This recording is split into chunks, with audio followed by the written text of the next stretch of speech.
Assalamualaikum warahmatullahi wabarakatuh. Kembali lagi di channel Radio Horor. Sebelum kita mulai ceritanya, saya minta dukungan dari teman-teman dengan cara klik tombol subscribe channel ini. Dan jangan lupa nyalakan juga lonceng notifikasinya, agar teman-teman semua tidak ketinggalan cerita-cerita baru dari channel ini. Untuk kisah kali ini melanjutkan dari kisah yang sebelumnya, yaitu kisah yang berjudul Si Bocah Penunggu Rumah Tua.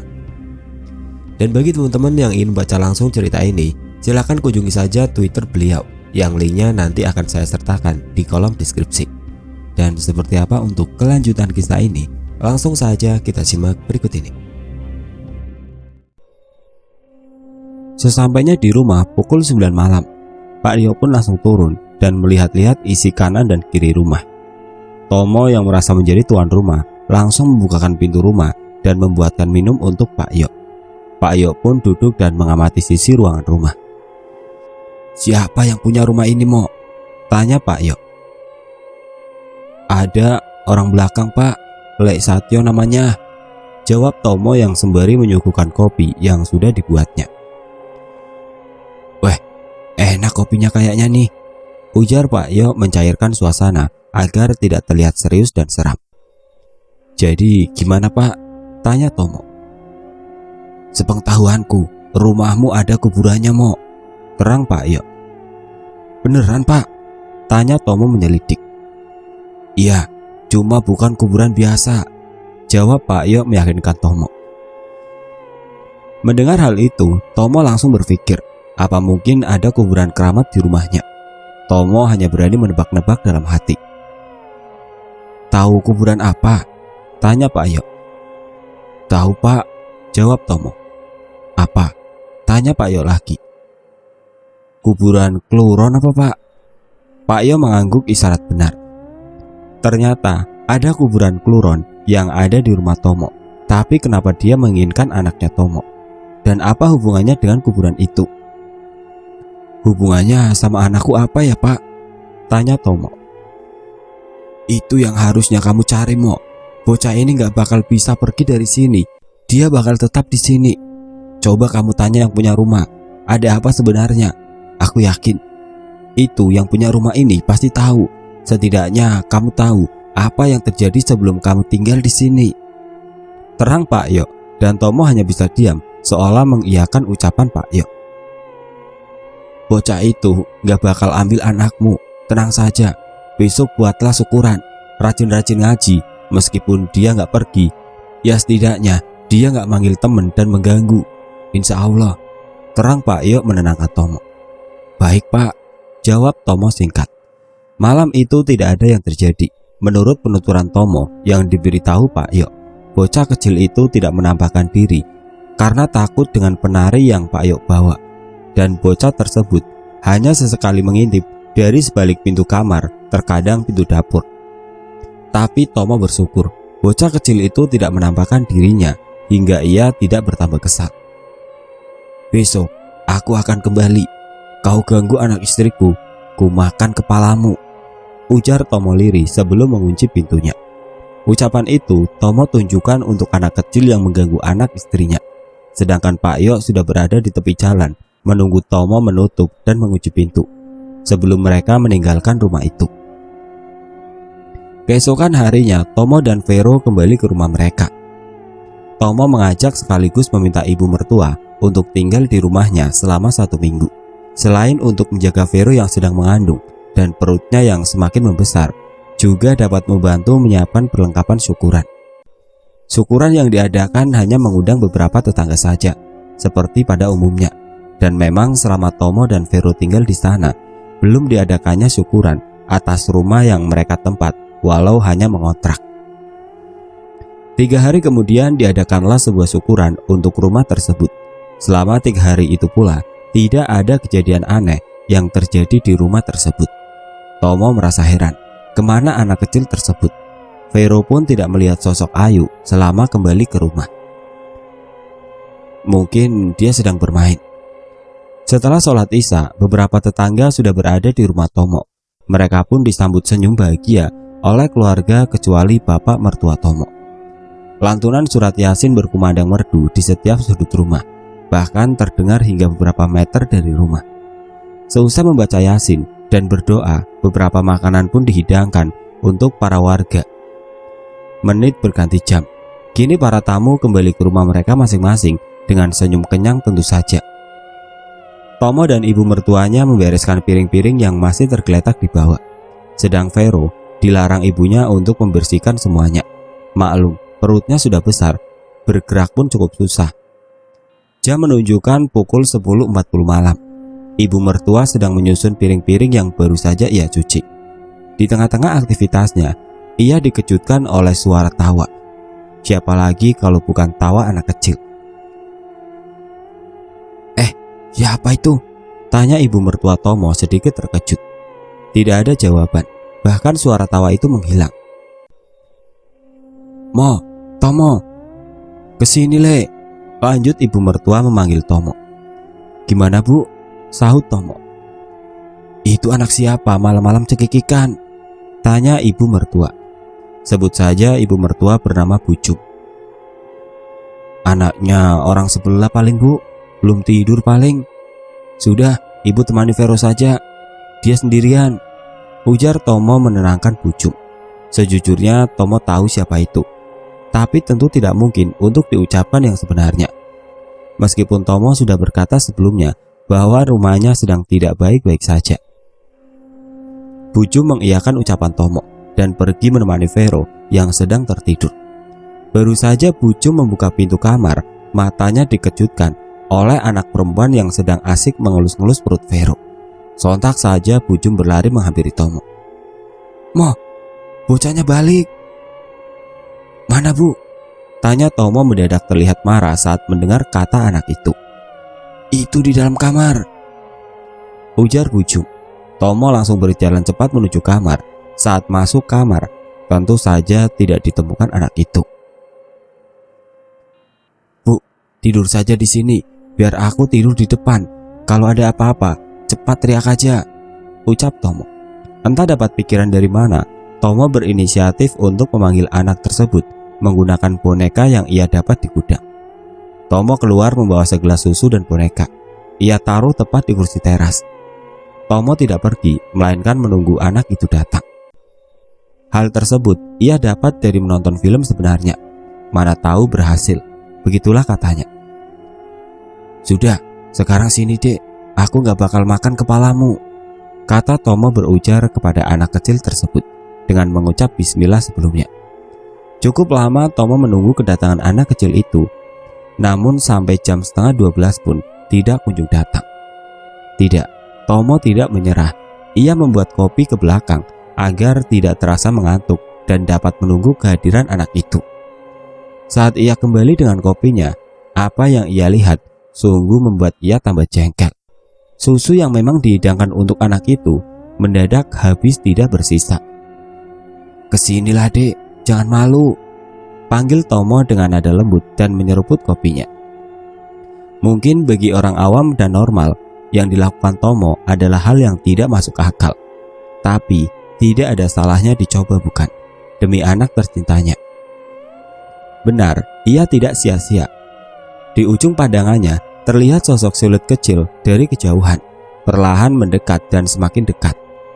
Wajah nyaris saja terlihat sempurna, dan benar, itu anak kecil perempuan yang ia tunggu. Siapa namamu? Tanya Tomo dan agak merinding. Namaku Ayu, kata anak kecil tersebut. Kenapa kamu ganggu istriku? Tanya Tomo. Aku gak pernah ganggu istrimu. Aku cuma pengen lihat adikku, kata Ayu dengan nada dingin. Tomo kini takut dengan wajah Ayu yang berubah menjadi seperti marah, dingin, dan seakan penuh kebencian. Tomo juga kesal dengan ucapan Ayu yang selalu menyebut adiknya. Banyak pertanyaan yang tersimpan di benak Tomo. Ada apa sebenarnya? Ayu hanya menatap Tomo dingin. Tomo hanya diam mengamati Ayu. Tidak lama setelah itu, ia tertawa, disusul dengan ucapan yang membuat Tomo semakin takut dengan suasana saat itu. Istrimu gak bakal aku bawa. Aku cuma minta adikku ikut dengan aku, kata Ayu. Gila, adik-adik dasmu, ini anakku. Sampai kau pegang anakku, kubakar kau, kata Tomo kesal. Ayu hanya tertawa dan lantas menghilang dengan suara tawanya. Malam itu setelah pertemuan singkat dengan bocah kecil yang menyebalkan, Tomo menjadi kepikiran dan tidak bisa tidur. Masalah ini harus diselesaikan. Begitulah gumam hati Tomo. Ada sesuatu yang jelas bersemayam di rumah itu. Ada hal yang memang disembunyikan oleh tuan rumah asli. Keesokan harinya, tepat setelah pulang dari bekerja, Tomo langsung datang ke rumah pemilik kontrakan, yaitu Pak Satyo, atau yang dipanggil Lek Satyo oleh Tomo. Tidak lupa, Tomo mengetuk pintu rumahnya dengan sopan saat dipanggil dan terus mengetuk pintu. Tak satu pun suara yang keluar dari dalam rumah, seolah sedang tidak ada orang di sana. Kemana bekicil ini? Gumam Tomo. Cari siapa, Mas? Tanya seorang lelaki yang keluar dari balik pintu rumah seberang. Matanya nggak lihat apa? Aku di depan rumah siapa? Gerutu Tomo yang kesal dalam hatinya. Cari yang punya rumah, Pak, jawab Tomo kepada lelaki tersebut yang ternyata adalah Pak RT. Orangnya masih pergi itu, Mas. Besok baru balik. Kesini, Mas, masuk dulu. Terang Pak RT mengajak Tomo masuk. Weh, lumayan ini, dapat kopi. Siapa tahu orangnya tahu tentang rumahku, kata Tomo lagi dalam hatinya. Oh iya Pak, jawab Tomo mendekati rumah Pak RT dan masuk ke dalam rumah. Selayaknya seorang tamu, Tomo dipersilakan untuk duduk dan dibuatkan minuman. Dan sesuai harapan Tomo, ada secangkir kopi yang menjadi temannya mengobrol dengan Pak RT nanti. Ini Mas, minumnya. Maaf ini, nggak ada roti atau makanan, kata Pak RT sangat ramah. Lah Pak, kok repot-repot? Kopinya udah cukup, malah aku yang merepotkan. Obrolan pun dimulai. Mulai dari pekerjaan hingga pengalaman sudah dibicarakan. Tomo pun tergerak untuk ikut terbuka dengan Pak RT yang kelihatan sangat baik dan dapat dipercaya. Oh iya Pak, aku mau tanya boleh? Tanya Tomo antusias. Ya boleh toh, jawab Pak RT. Tapi agak aneh sih, kata Tomo. Udah tanya aja, gimana? Tanya Pak RT yang terlihat santai namun penasaran. Gini loh Pak, kayaknya ada yang gak beres sama rumah kontrakan Lek Satyo itu. Oh itu, lah kamu gimana? Masih betah? Tanya Pak RT yang membuat Tomo bingung. Lah maksudnya gimana ya Pak? Tanya Tomo mengernyitkan dahinya. Ia benar-benar tidak paham dengan ucapan Pak RT. Udah, gini aja, kamu diganggu Ayu kan? Tebak Pak RT yang membuat Tomo heran sekaligus semakin yakin dengan ketidakbaikan rumah itu. Loh, kok tahu Pak? Tanya Tomo menyelidik. Kamu bukan orang yang pertama Mas. Sebelumnya sudah ada kejadian yang sama kayak kamu. Cuma karena orangnya hanya ngontrak sebulan, jadi bisa cepat pergi. Lah, apa ia nggak curiga kamu? Rumah segede itu dikontrak murah. Kalau tidak ada apa-apa, ya nggak mungkin toh ya. Terang Pak RT yakin dengan yang ia ucapkan. Lah, memang ada apa Pak? Tanya Tomo penasaran. Ya cuma ada kuburan-kuburan aja. Cuma masalah sebelumnya yang jadi masalah besar, jawab Pak RT. Tahun kemarin ada bocah mati di rumah itu. Nah, yang itu namanya Ayu, kata Pak RT seakan tertahap dengan ucapannya, seolah masih ada yang ingin ia sampaikan. Tomo menunggu Pak RT yang tidak kunjung bersuara lagi, padahal terlihat jelas dari notasi bicaranya yang menggantung dan raut wajahnya yang seakan menyimpan segudang rahasia mengenai Ayu. Kok berhenti Pak? Tanya Tomo menyelidik. Miris saja, bocah kecil gitu, matinya nggak bagus, jawab Pak RT menahan sedih. Gimana sih Pak? Kok malah membingungkan gini? Sahut Tomo geram. Jadi begini, jauh sebelum rumah itu dikontrakan, rumah itu ditempati orang yang bernama Wati. Terang Pak RT sembari menyeruput kopinya. Wati ini anaknya Pak Satyo. Ya sebenarnya cantik anaknya, cuma wataknya nggak sama dengan rupanya. Terang Pak RT lagi. Lah, hubungannya sama Ayu apa Pak? Tanya Tomo semakin bingung dan tambah penasaran. Ayu ini anaknya Wati, jawab Pak RT dengan raut wajah yang teringat akan masa lalu itu. Tomo hanya mengangguk-angguk, seolah sudah paham dengan permasalahan tersebut. Ayu, matinya gimana Pak? Tanya Tomo menyelidik sembari mengernyitkan dahinya. Bunuh diri, jawab Pak RT singkat. Ah, masa anak ingusan bisa tahu bunuh diri? Sangga Tomo seakan tidak percaya. Memang secara logika hal itu tidak masuk akal. Tetapi Pak RT dengan santai menjawab. Ya pas mayatnya ditemukan, dia sudah menggantung di plafon. Aku ya masih agak bingung, kok bisa anak segitu bunuh diri? Gila, orang gila aja nggak bakalan juga bunuh diri. Terang Pak RT yang kini raut wajahnya menjadi serius. Lah iya Pak, sahut Tomo santai. Tapi gitu itu kata keluarganya Pak Satyo. Kita ya nggak mau bikin berita aneh-aneh. Cuma ya tahu sendiri mulut tetangga. Ada yang bilang dibunuh, ada yang bilang diracuni. Makanya itu si Ayu ini nggak bisa tenang. Terang Pak RT. Oh tak kalau begitu, terus nggak bakal bener kontrakannya, kata Tomo. Sama katanya, tetangga sebelah itu si Wati ini hamil lagi. Nggak tahu lelakinya siapa. Namanya anak kecil toh, mamanya hamil. Anaknya seneng punya adik baru. Nah katanya lagi, anak yang dikandung ini dikubur di rumah itu. Terang Pak RT serius. Katanya mulu Pak, sahut Tomo malah menjadi ragu dan bingung. Tapi loh Pak, emang ada sih, kadang aku dengar suara anak kecil ketawa dan nangis. Lalu kemarin aku panggilkan dukun, ya memang ada kuburan buron. Terang Tomo. Ini masalahnya, gak cuma istrimu Mo. Perempuan yang hamil sejak kejadian itu sering dihantui Ayu. Katanya itu adiknya. Terang Pak RT. Lah, kayak cerita di film Pak, sahut Tomo tersenyum. Obrolan mereka terhenti dengan adzan maghrib. Tidak pula terasa bahwa maghrib sudah datang. Tomo pun pamit dan meminta Pak RT untuk datang ke rumahnya selepas Isya agar dapat melanjutkan atau menemukan titik terang dari misteri bocah kecil ini. Kadang ketika kita membicarakan orang yang sudah mati, ia akan merasa dan datang. Benar, Ayu datang duduk di depan teras rumah saat Tomo baru sampai di rumahnya. Lantas tersenyum dingin dan menghilang perlahan-lahan.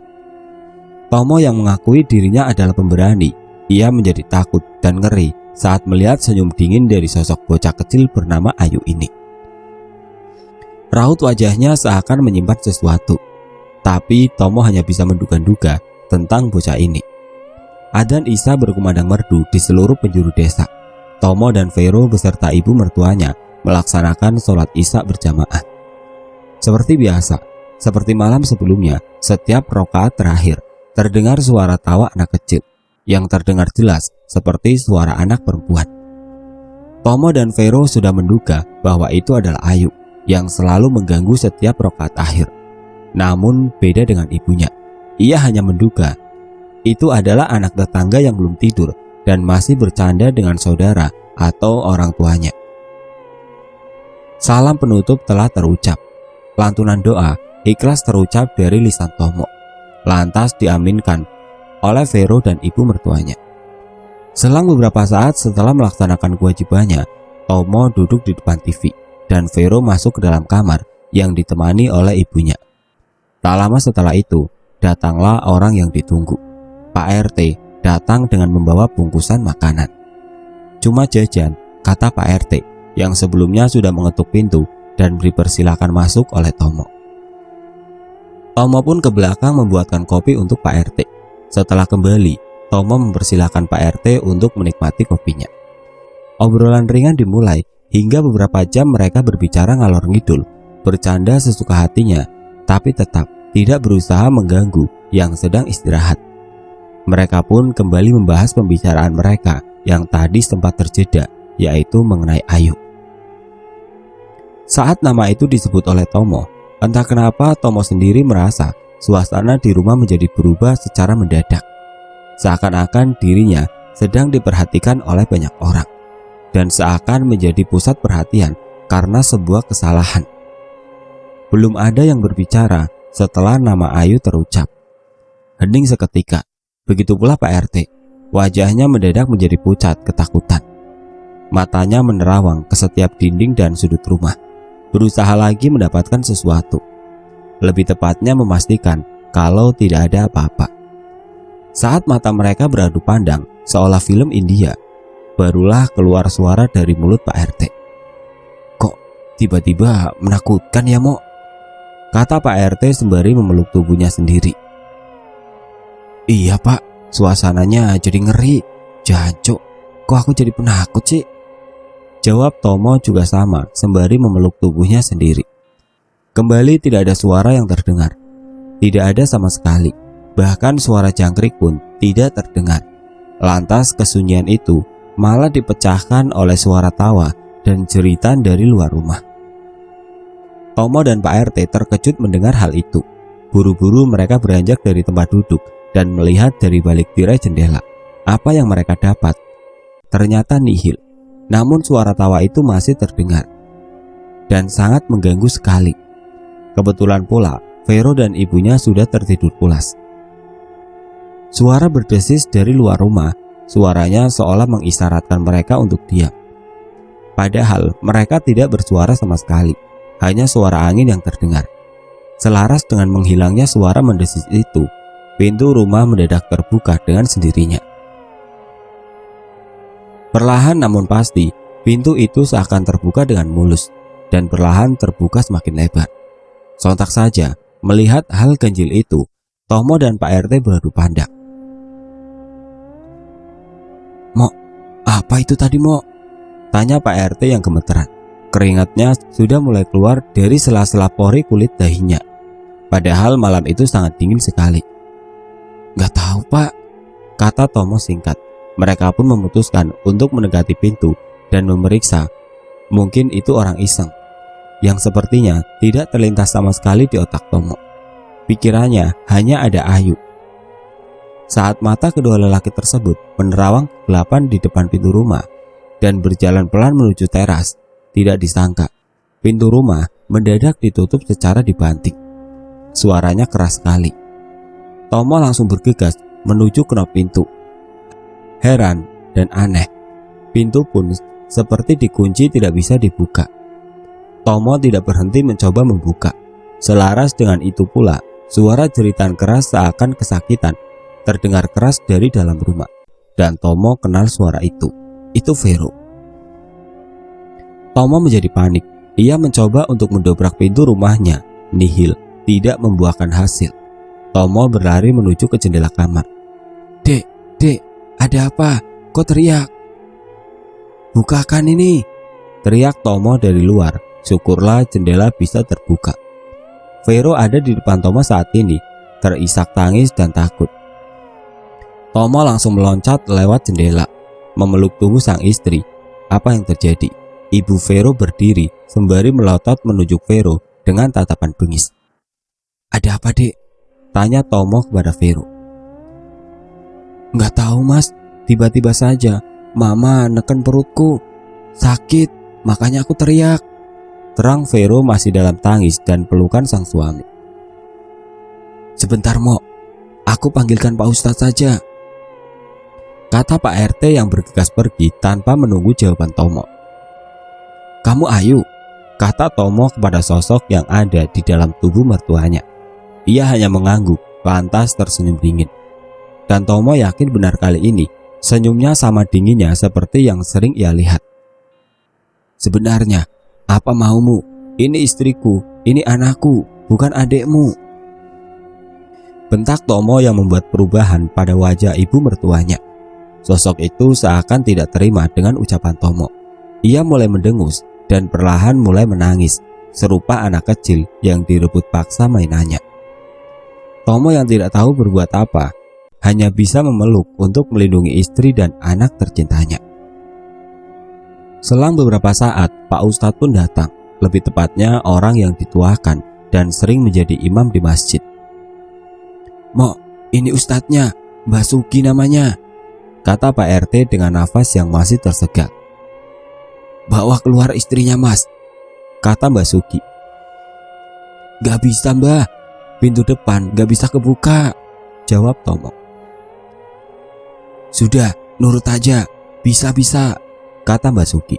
Tomo pun berjalan menuntun Vero dari dalam kamar menuju ke depan rumah.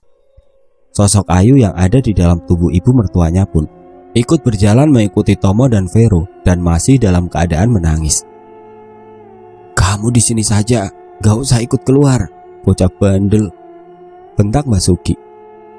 "Aku gak ada urusan sama kamu, aku cuma jemput adikku," kata Ayu tidak mau kalah membentak Mbah Sugi. "Kamu gila ya? Bocah gak bisa dibilangi. Adikmu sudah mati dikubur di sini," kata Mbah Sugi sambil menghentak-hentakkan kakinya, seolah memberi petunjuk bahwa kuburannya berada tepat di bawah kaki Mbah Sugi. "Enggak, adikku masih dalam perut," kata Ayu lagi membentak. Geram dengan ucapan Ayu, Mbah Sugi pun masuk melalui jendela. Rambut ibu lebih tepatnya. Sedang Pak RT pergi ke depan untuk menemani Vero dan Tomo. Tanpa disangka, ternyata sudah ramai orang yang berada di depan rumah Tomo. Hanya sekedar penasaran dengan apa yang terjadi. Seolah sedang ada campur sari malam itu. Hal semacam ini menjadi tontonan banyak orang. Pak RT tidak menggubris para tetangga yang melihat. Ia malah khawatir dengan keadaan Vero dan juga Tomo. "Sabar ya, Mo," kata Pak RT menenangkan.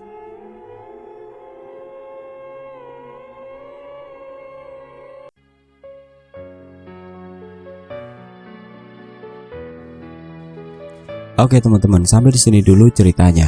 Nantikan kelanjutan kisah ini di video berikutnya. Agar tidak ketinggalan, klik tombol subscribe channel ini dan nyalakan lonceng notifikasinya. Wassalamualaikum warahmatullahi wabarakatuh.